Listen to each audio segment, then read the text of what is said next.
Chapter 109 of Shrimadbhagavatam, Amshuman. Om Namo Bhagavate Vasudevaya. Since the Ashwamedha had to be concluded, the king sent his grandson in search of his sons and the vanished horse. A long time had passed since the valiant brothers had gone in search of the horse and they did not come back. The king was worried as to what had happened. Amshuman left the city in search of his uncles. He followed the path which they had taken and pursued the traces which they had left. He went under the earth along the path newly dug by them. After a long trek, he came to the cave where the horse was still tied. Even as his uncles did, he found Kapila in Samadhi.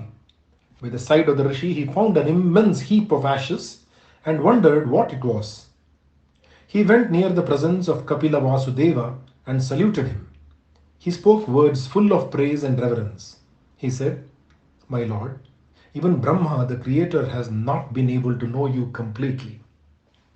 When such is the case, how is it possible for ordinary mortals like us, mortals who have been caught in the web woven of Maya, the web made up of the three gunas, sattva, rajas, and tamas, and the mind and the intellect?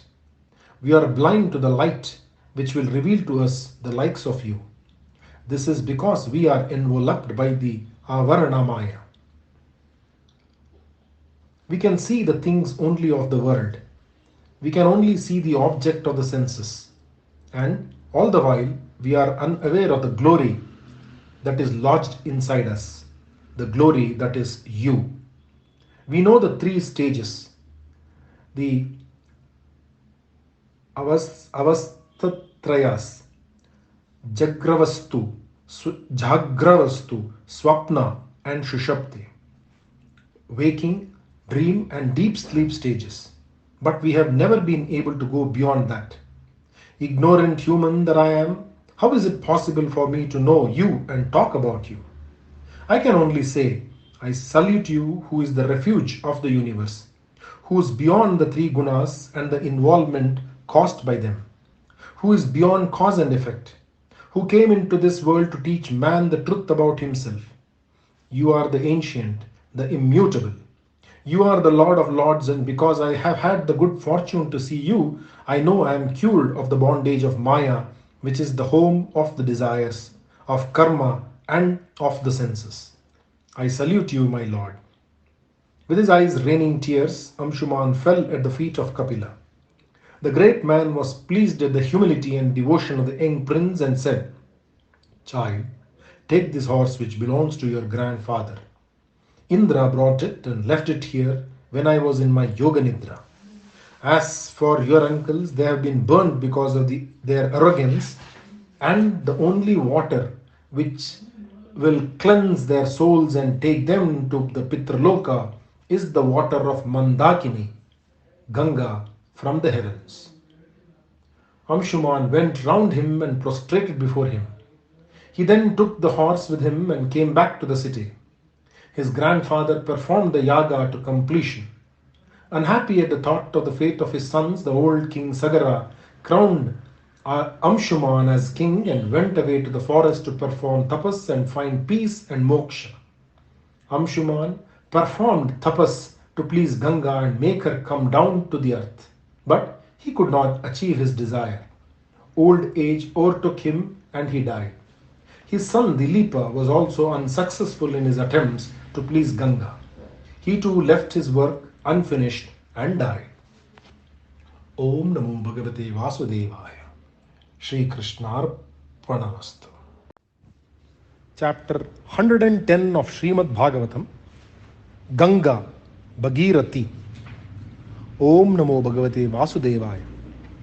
Dilipa's son Bhagiratha left his kingdom in the hands of his ministers and was intent on only one thing, the bringing of Ganga down to the earth and granting Pitriloka to his ancestors. He performed tapas so long and so devotedly that Ganga was pleased and appeared before him. With folded palms, he prostrated at her feet and addressed her, "Devi, Ganga, Mandakini, you have been born of the feet of the Lord. When Vamana begged 3 paces of ground from Bali and was granted them, he took his Vishwarupa. The foot which covered the heavens reached the heavenly lokas, and in Satyaloka, Brahma, with the 7 rishis, washed his blessed feet with water from his Kamandalu, and that is you. You are called by the name Vishnupadi, and you are called Mandakini. Please have mercy on me and on our house.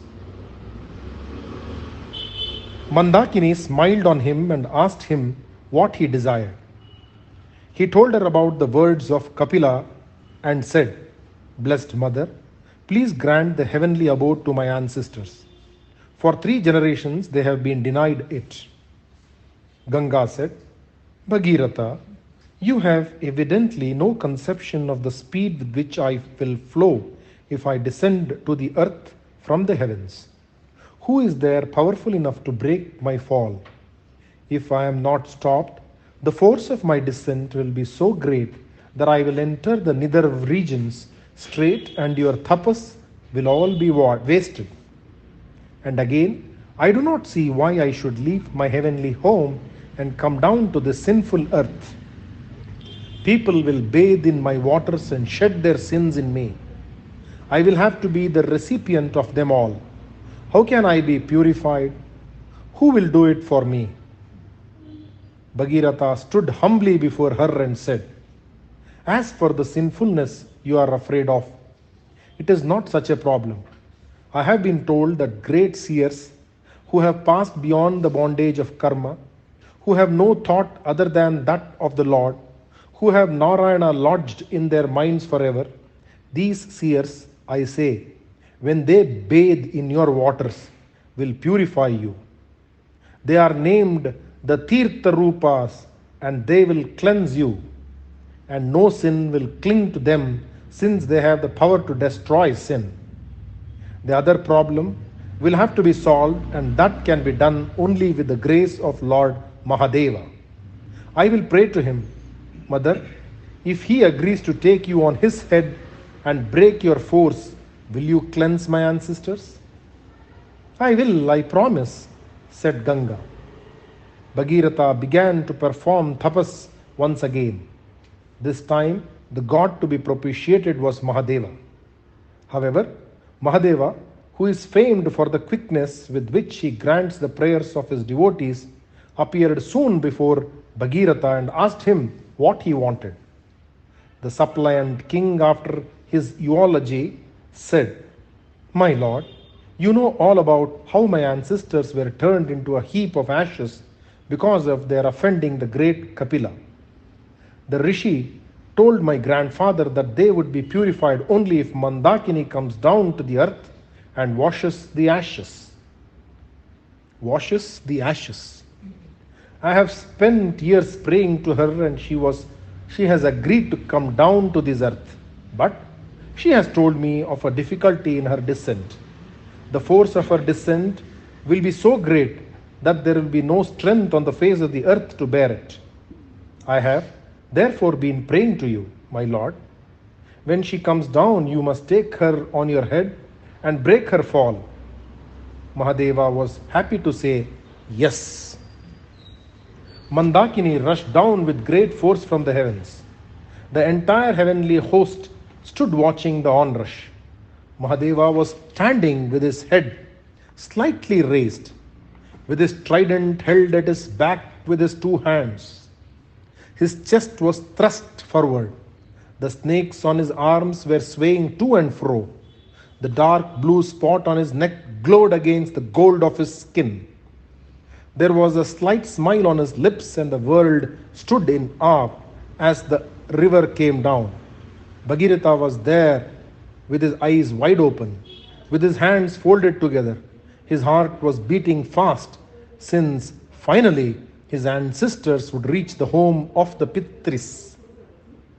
Ganga had become slightly proud of her powers. She came down as fast as she could. Mahadeva took her on his mated locks, and a strange sight was to be seen. The river which rushed down with so much tumult was not to be seen. It was lost entirely in the mated locks of the Lord.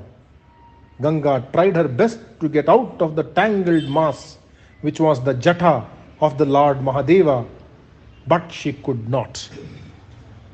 Poor Bhagirath said, "My Lord, what has happened? Is all my penance going to waste? Please have mercy on me and release the mother." With the same smile at the corners of his lips, Mahadeva allowed her to trickle from a strand of his hair. Mandakini, chastened and penitent, descended to the earth drop by drop. A lake was formed which was called Bindu Saras and also Saptasrotas.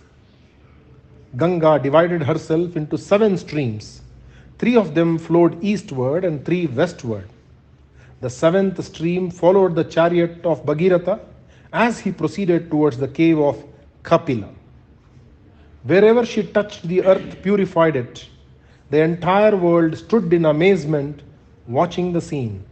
The chariot of the king Bhagirath speeding and the thin silvery trickle of Ganga following him like a daughter, her father. Soon Kapila's cave was reached and she wetted the heap of ashes which was all that was left of the 60,000 valiant sons of Sagara. They reached the loka meant for the Pitras. Mandakini, as she was called in the heavens, was Ganga on the earth. Since Bhagirath brought her to the world, she was considered to be the daughter of Bhagirath and she was given the name Bhagirathi. Bhagirathi. Om Shri. Om Namo Bhagavate Vasudevaya. Shri Krishnarpanamastu. Chapter 111. King Saudasa. Om Namo Bhagavate Vasudevaya. One of the descendants of Bhagirath was Saudasa, the son of Sudasa. Like all the kings of the solar race, this king was a very righteous and God-fearing man. Once, he had gone out hunting and while he was engaged in the pastime, came across a Rakshasa. The king killed him and came back to his city. He did not, however, know that the dead Rakshasa had a brother who was now bent on avenging the death of his brother. He came to the city and managed to enter the palace of the king. He assumed the guise of a cook and stayed in the kitchen of the king. Once, when the king was hosting the great Vashishta, who was his Kulaguru, this Rakshasa cooked human flesh and served it to the Brahmin. Vashishta realized that the food served to him was unfit to be eaten. He became very angry with the king and cursed him with the words, "You will become a Rakshasa, who is the only one who will eat the food you have served me." You will become a Rakshasa, who is the only one who will eat this food you have served me. As is usual with short-tempered Brahmins, Vashishta thought about the incident for a while and realized that it was the doing of the Rakshasa and that the king was innocent. He therefore said that he would modify his curse. The king would be a Rakshasa for the duration of just 12 years. Saudasa, however, was very angry with Vashishta for the injustice of the curse. He was a very righteous man and he took water in his hand with the intention of cursing the Rishi in return. But his wife, Madhayanti, who was a God-fearing and good woman, knew that her husband was doing a wrong thing. She rushed to him and said, "Please desist from this action. Brahmins and Rishis should be honored and it is wrong on your part to be angry with your Kulaguru even if he has been unjust in cursing you. It is not good for you or for your descendants." The king was convinced by the words of his wife. He realized that he should not have given in to his anger. He poured the water on his own feet, which became dark as night. He earned the name Kalmashapada. He became a Rakshasa and spent his time in the forest.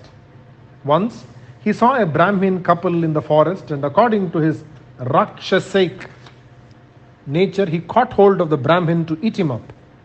The wife entreated him to leave her husband. She said, "You are a hero, you are a Kshatriya, you are a righteous king, you are not really a Rakshasa, you are a scion of the line of Ikshwaku, you are a Maharata, and your wife is the noble Madayanti. Please remember your real nature and let my husband leave. Killing a Brahmin is like killing a cow, which is said to contain the universe. Please kill me and leave my husband alone." He would not listen. With his mind clouded because of the curse, King Saudasa killed the Brahmin and ate him up. The woman was beside herself with grief and anger, and she said, "Since you have parted a husband and wife, you will have to accept my curse. You will die when you try to take your wife." She then cremated her husband's bones and threw herself into the fire. After the duration of 12 years, the king resumed his former self. He went back to his kingdom. When he went to his wife with his heart full of love, she told him about the curse of the Brahmin's wife, and he had to refrain from taking her.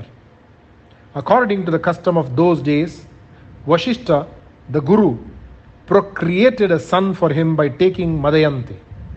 The child was in her womb for 7 years, and Vashishta had to expel it with the help of a stone. The child was therefore named Ashmaka.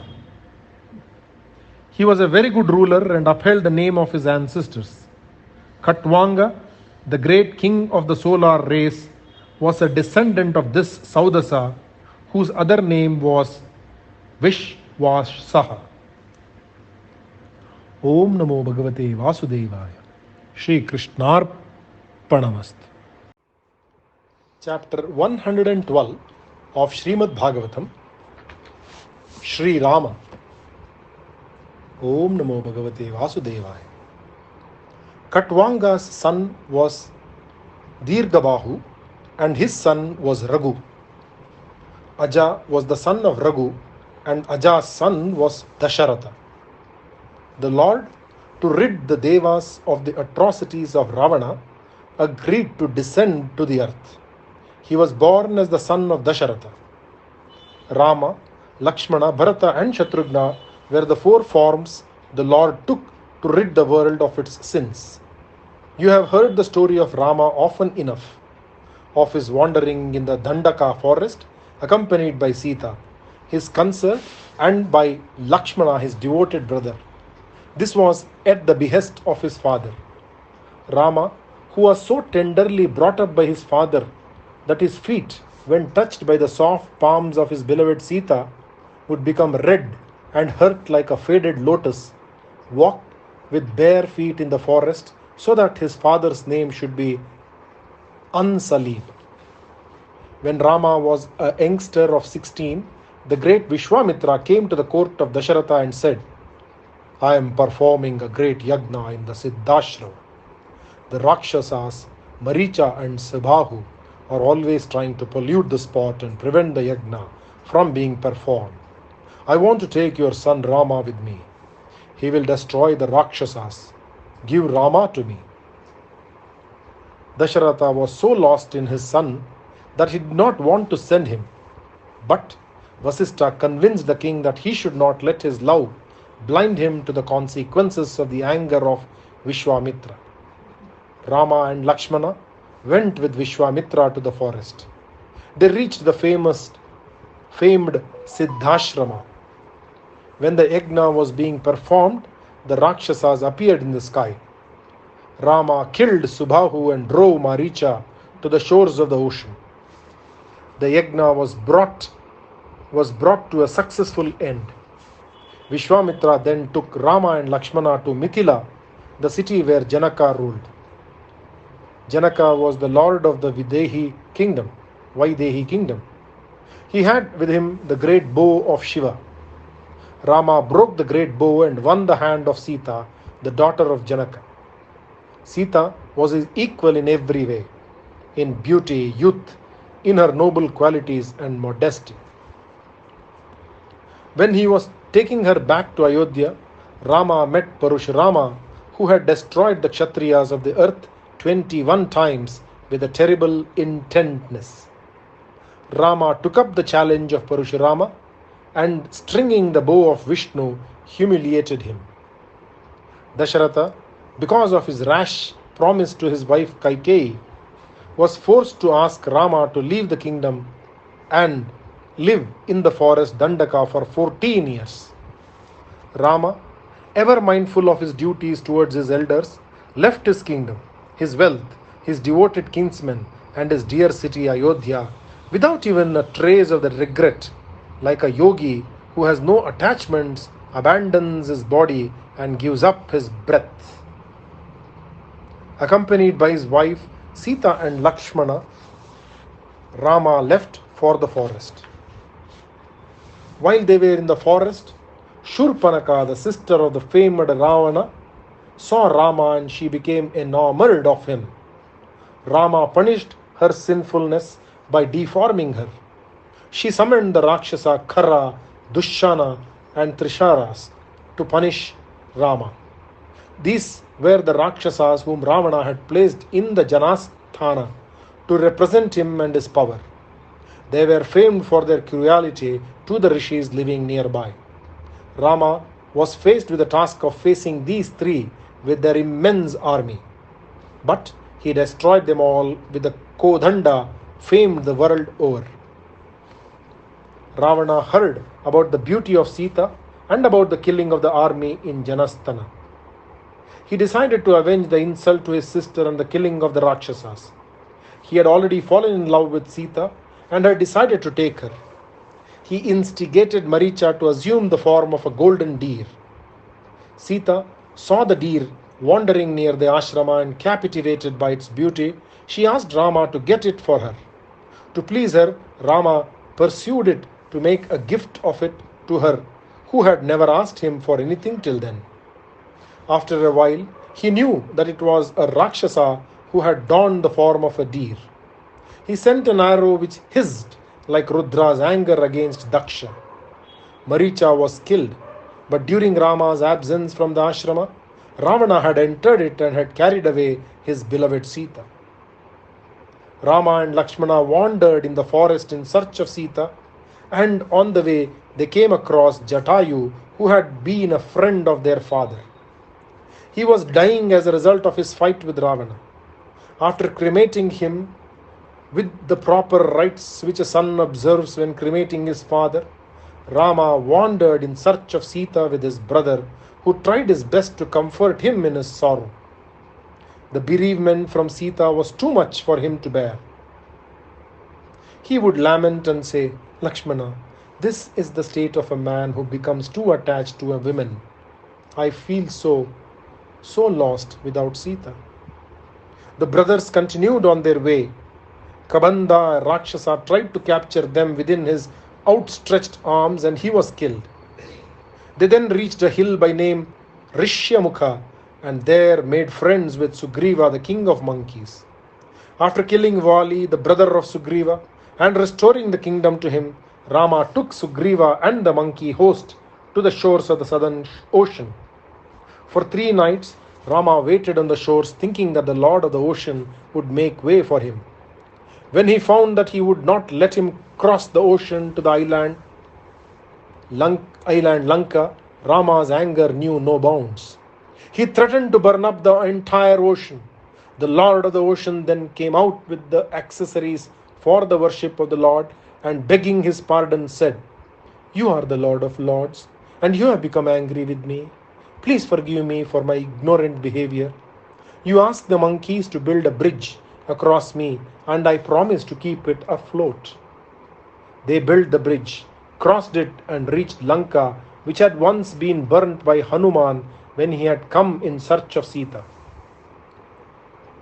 The beautiful city of Lanka, with its spacious courtyards, its innumerable gardens, granaries, council halls, aviaries, and many places of amusements, was being destroyed by the army of monkeys like a lotus lake is by a herd of elephants.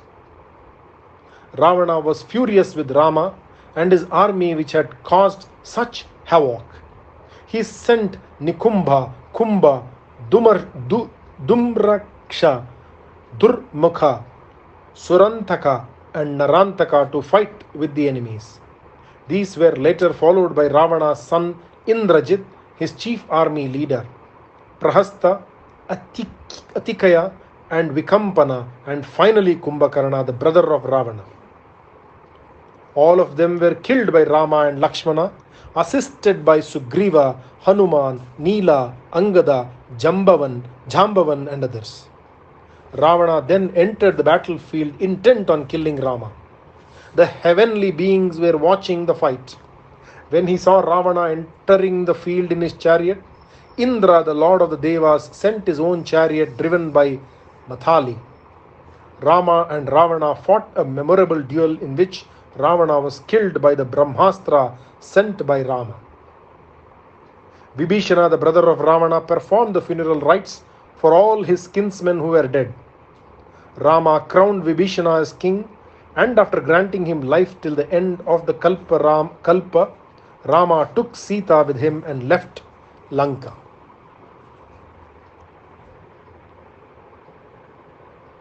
He was accompanied by Lakshmana, Sugriva, Hanuman, and Vibhishana. He hurried to Ayodhya where his beloved brother Bharata was waiting for him. This Bharata had donned the garb of an ascetic, refusing to wear the silks which were denied to his brother. He had mated his locks even as his brother had and slept on the floor. He was living in Nandigrama on the outskirts of Ayodhya, and he was ruling the kingdom in the name of Rama. He had placed the sandals of Rama on the throne as the insignia of the real ruler. When he heard that Rama was on his way, Bharata, placing the sandals on his head, rushed out of Nandigrama and met Rama and Lakshmana. He placed the sandals on the ground, and after falling at the feet of his brother, he stood with his eyes filled with tears. Rama embraced him, and together they stood, while the Brahmins chanted hymns to welcome the ruler. Rama entered Ayodhya with all his brothers and citizens. There was great rejoicing in the city. Rama was given the coronation bath and was crowned as king. He performed several yagas and ruled the kingdom well. Once, he came to know that one of his subjects spoke ill of his wife. He sneered at Rama and said, "Once a woman stays in the house of another man, she should not be allowed into the house." In his infatuation for his wife, Rama accepted her, but I will not do so. When he heard this, Rama decided to abandon his wife, since he felt that it was the first duty of a king to please his subjects. Sita was with child, and she went to the ashram of Valmiki. 2 sons were born to her, twins by name Lava and Kusha. Leaving her sons with Valmiki, Sita entered the earth, who held out her arms to her. Rama heard about it and was sunk in sorrow. But he remembered that a king had no right to have feelings of his own. He ruled the earth for 13,000 years and went back to the glory which was his own. Jai Shri Ram. Om Namo Bhagavate Vasudevaya. Shri Krishna Arpanamastu.